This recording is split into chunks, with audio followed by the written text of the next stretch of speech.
Hello Internet, and welcome to my review for Boruto Naruto Next Generations, episode 78.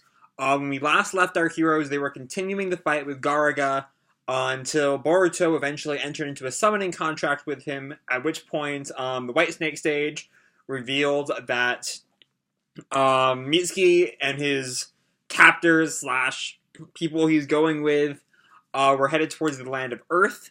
Meanwhile, Yurito the spy was revealed to be under a genjutsu after he was outed for spying on the village, for he was exploded by a Datara-esque clay bomb. That's where we leave off, going into this week's episode, which opens with the gang finally leaving Ryuchi Cave, that whole fog area, for very quickly cutting back to Shikamaru and Naruto, who go to meet, I think Uo is the gatekeeper's name I read somewhere. And I'm happy for this, but I'm also a little confused as to why Shikamaru and Naruto have started assuming Mitsuki's innocence. You know, they don't have the evidence that the Mitsuki Retrieval team has. They don't have the faith in him that Boruto's got. So, maybe besides, Shikamaru mentioned way back when that if Shigerai is gone with Boruto, he must have found some reason to believe in him. And maybe that's why, but I don't know. I don't quite feel like they have the basis for their faith in him yet. But then we cut back to our heroes, and Shigerai wants Inojin and Chocho to go back to the village, to tell them that Mitsuki might be innocent, so they can, I think, chase after them better? I'm not entirely sure what's going on there. I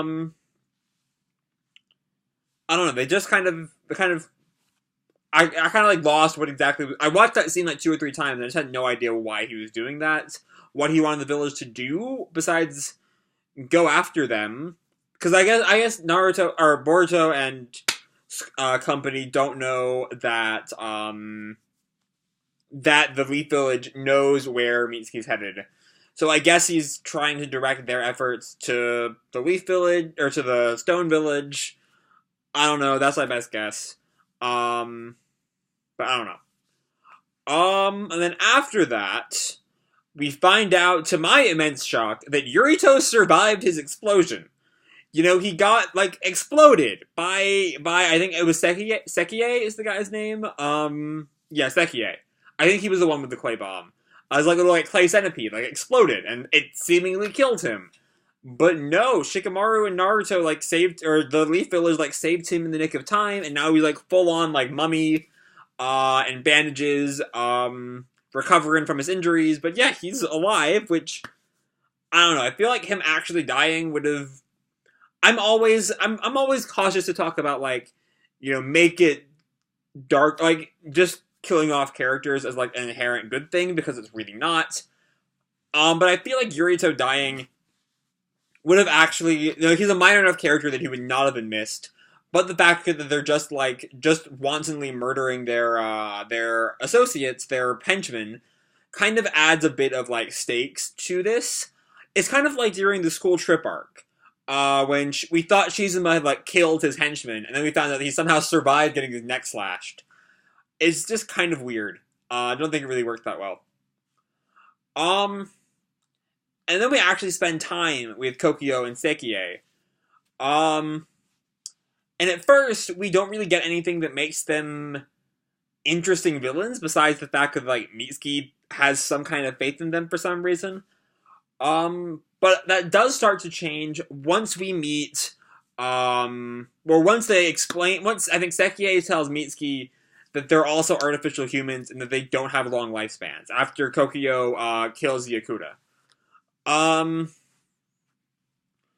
And after that, there's a bit of a resonance there, because they're artificial humans, and, Mitsuki's an artificial human. But, there still aren't exactly the greatest villains in the world. They're still I think they have a lot more opportunity for pathos than someone like the Otsutskis ever did, because they're all super lame. But I don't know. They're a far cry from being good at this point. But we do meet the leader of these artificial humans, whose name is Lord Fu, and his outfit is shockingly similar to Onoki, the third Tsuchikage, in his first appearance, and it seemed like it's like a fake out. Like, oh no, is Onoki the one behind this? And then, like, within 5 seconds, we get, like, a shot of his face, and he's very clearly not Onoki. He has, like, black hair, his nose is normal size, not like the giant nose Onoki's got at this point. I don't really know why they wanted us to think it might be Onoki if they just revealed that it wasn't Onoki, like, 5 seconds later. But then we cut back to Mitsuki and company for a little bit, and there's this quick shot. I think this is actually the scene where they go into the explanation about the artificial humans that I brought up earlier. There's this quick shot at the end of it, after Kokuyou has killed the first Akuta, where the second Akuta looks at, like, the fallen rocks that was the other Akuta, or Akuta, whatever they're called. I'm gonna keep calling them Akuta.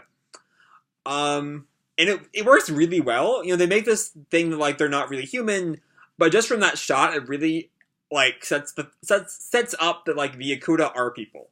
I mean, maybe not people, but they're, like, sentient, they're capable of caring for their own. And that, I'm really interested in the Akuta now, just by that one shot. Then after that, we have Mirai comes around to check up on her cousin Konohamaru.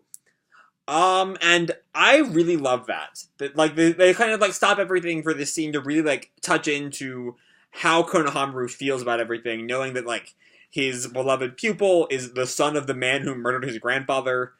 I love that. We also get to see, the Hiruzen and Orochimaru fight in Boruto animation.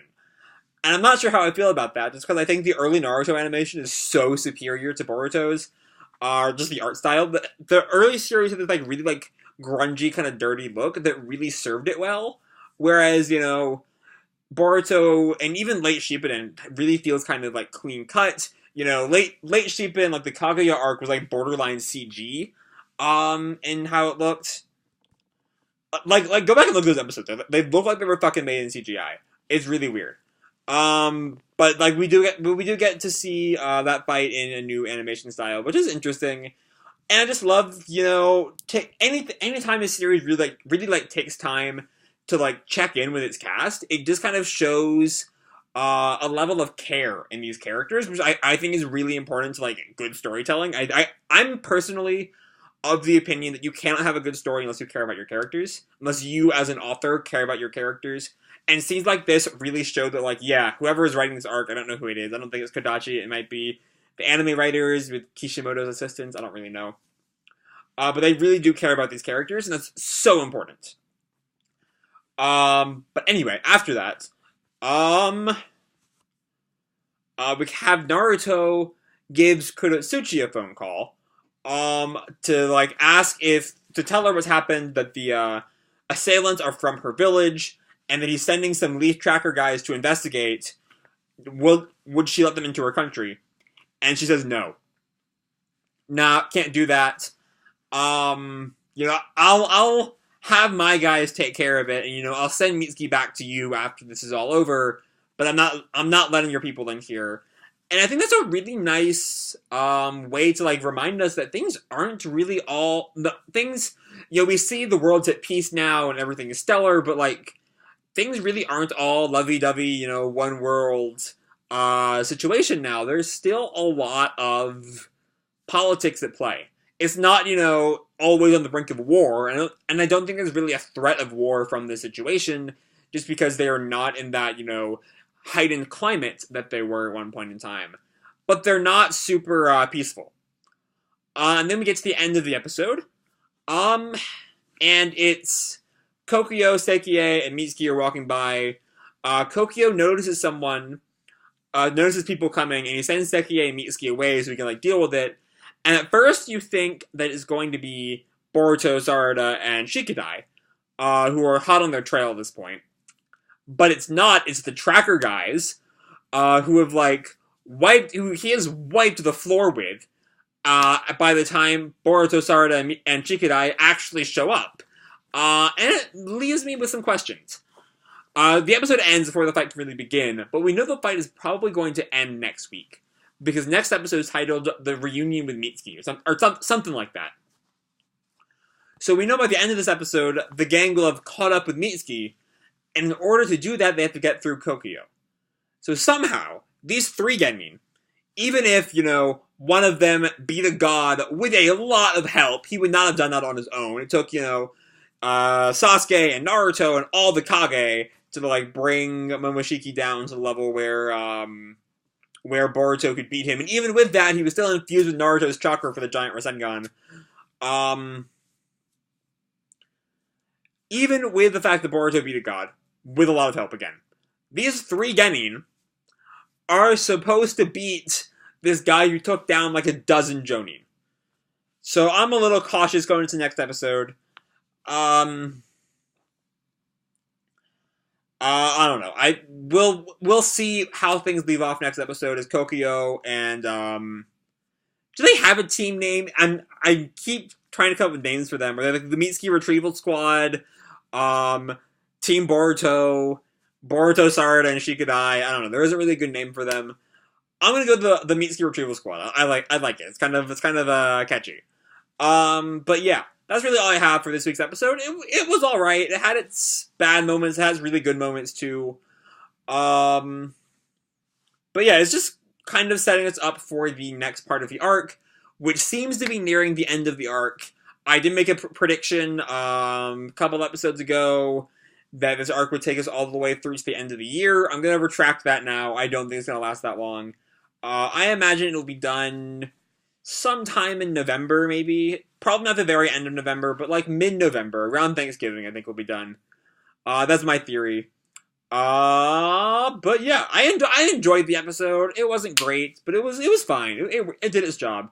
So yeah, I'm going to leave this video off here. Hope you all enjoyed the video and the episode. If you did, feel free to drop me a like, subscribe, or do whatever the fuck you want. I don't really care. And as always, people, keep kicking ass, and I'll see you in the future. Bye!